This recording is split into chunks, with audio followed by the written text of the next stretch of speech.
Oke, selamat pagi Bu, dengan saya Dr. Nurul. Saya akan melakukan tata laksana dehidrasi kepada anak.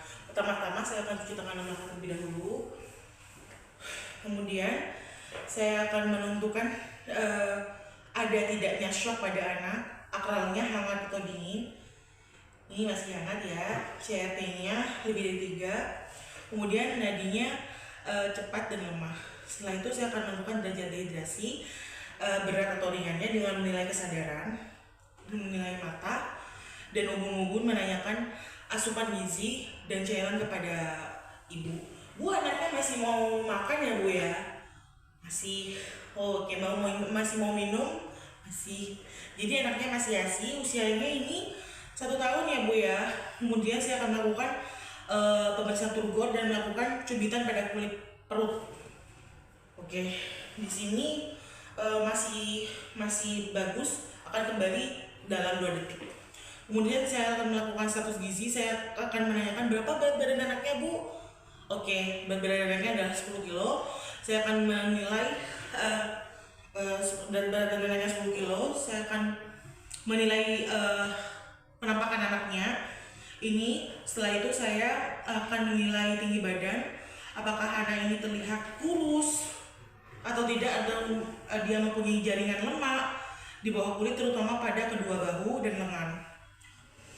Kemudian saya akan memeriksa juga pada paha dan tulang iga terlihat jelas atau tidak, dan apa ada edema atau tidak. Setelah itu saya akan melihat juga edema kedua punggung kaki pada bagian seluruh tubuh. Setelah itu saya akan menyampaikan kesimpulan kepada orang tua pasien terkait dengan status gizi. Kemudian saya akan memberikan pertolongan awal secara simulan. Oke, saya akan menanyakan juga kepada ibunya sambil saya melakukan pertolongan pertama. Saya akan, sejak kapan Bu ini? Sejak kapan Bu? Kemudian akan menanyakan frekuensi dan volume diare. Kemudian saya akan menanyakan karakteristik diarenya itu gimana, apakah diarenya itu basah, terus encer, apakah disertai dengan darah, atau disertai atau ada warna yang abnormal. Setelah itu saya akan menanyakan apakah ada tidaknya keluhan lain seperti diare, muntah, rasa haus, rewel, anaknya lemah, atau anaknya ada penurunan kesadaran, terus saya mau nanya BAK terakhirnya itu kapan, terus apakah disertai kejang atau ada kembung. Kemudian saya akan menanyakan jumlah cairan yang masuk selama diare. Kemudian jenis makanannya itu apa, apakah anak ini dengan ASI saja atau disertai dengan empasi. Kalau disertai dengan empasi, empasinya itu jenisnya apa. Kemudian selama diare itu anak mau mengkonsumsi makanan itu atau hanya ASI saja atau tidak mau ASI. Oke, setelah itu saya itu juga menanyakan sumber air minum yang diberikan kepada anak itu dari mana. Kemudian saya akan melakukan pemeriksaan fisik singkat, di mana saya akan melihat keadaan umum dari anak, kesadaran, kemudian tanda vital, terutama dia terlihat gelisah atau tidak, cengeng atau tidak.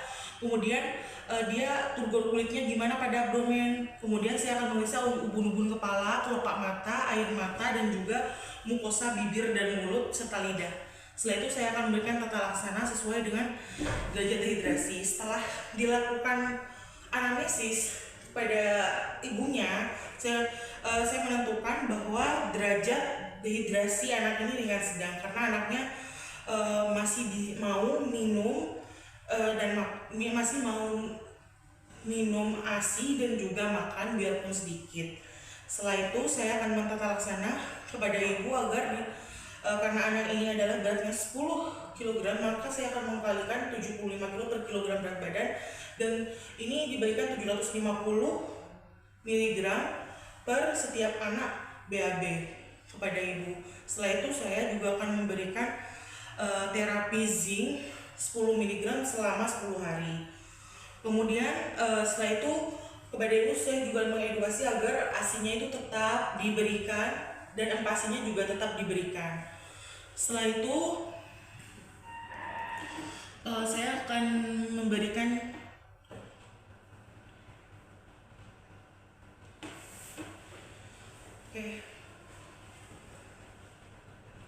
untuk tablet zincnya itu adalah satu tab 20 mg itu dikunyah atau dilarutkan. Kemudian saya akan menjelaskan kapan harus kembali ke dokter. Kapan itu harus kembali ke dokter adalah jika anak menunjukkan salah satu tanda berikut. Seperti anak tambah parah diarenya, anak tidak mau minum atau tidak mau menyusu, atau malas minum, atau timbul demam, ada darah di tinja dan tidak ada dan kunjungan ulang pada hari kelima. Oke, setelah diberikan edukasi, saya apa ada yang ditanyakan lagi Bu? Menawarkan pasien untuk apakah ada yang ditanyakan lagi? Setelah itu jika pasien sudah menjawab puas, pemeriksaan dan tata laksana diselesaikan. Oke, terima kasih.